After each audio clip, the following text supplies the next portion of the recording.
పశ్చిమాసియా యుద్ధం తీవ్ర రూపం దాలుస్తోంది. ఒకవైపు చర్చలు జరుపుతున్నామంటూనే ట్రంప్ దాడులను తీవ్రతరం చేశారు. తాజాగా 2-3 వారాలు యుద్ధాన్ని ముగిస్తామని ప్రకటించారు. ఈలోగా ఇరాన్ డీల్ కుదుర్చుకోకుంటే భీకర దాడులు చేస్తామని హెచ్చరించారు.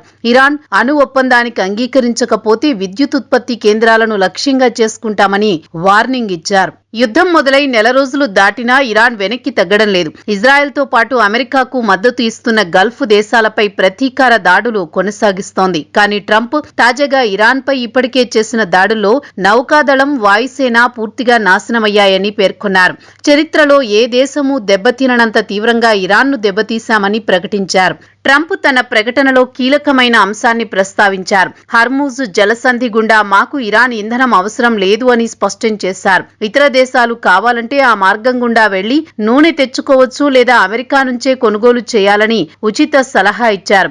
ఈ వ్యాఖ్య ఇరాన్కు భారీ ఆర్థిక దెబ్బ. ఎందుకంటే ప్రపంచ చమురు సరఫరాలో 20% ఈ జలసంధి గుండానే వెళుతుంది. తాజాగా టోల్ వసూలు చేయాలని నిర్ణయించింది. భీకర దాడులకు ఇరాన్ ఈ జలసంధిని మూసివేస్తే ప్రపంచ చమురు ధరలు ఆకాశాన్నంటుతాయని, కానీ అమెరికా షేల్ గ్యాస్ విప్లవం వల్ల ఇప్పుడు స్వయం సమృద్ధిగా మారిందని ట్రంప్ సంకేతమిచ్చారు. ట్రంప్ ఇరాన్ కు తాజాగా ఇచ్చిన స్పష్టమైన అల్టిమేటంలో ఇరాన్ అణు ఒప్పందానికి అంగీకరించాలన్నారు. అంగీకరించకపోతే విద్యుత్ ఉత్పత్తి కేంద్రాలను లక్ష్యంగా చేసుకుని దాడులు చేస్తామని ప్రకటించారు. ఈ హెచ్చరిక ఇరాన్ కు అత్యంత కఠినమైనది. ఎందుకంటే విద్యుత్ కేంద్రాల ధ్వంసం అంటే దేశం మొత్తం అంధకారం అవుతుంది.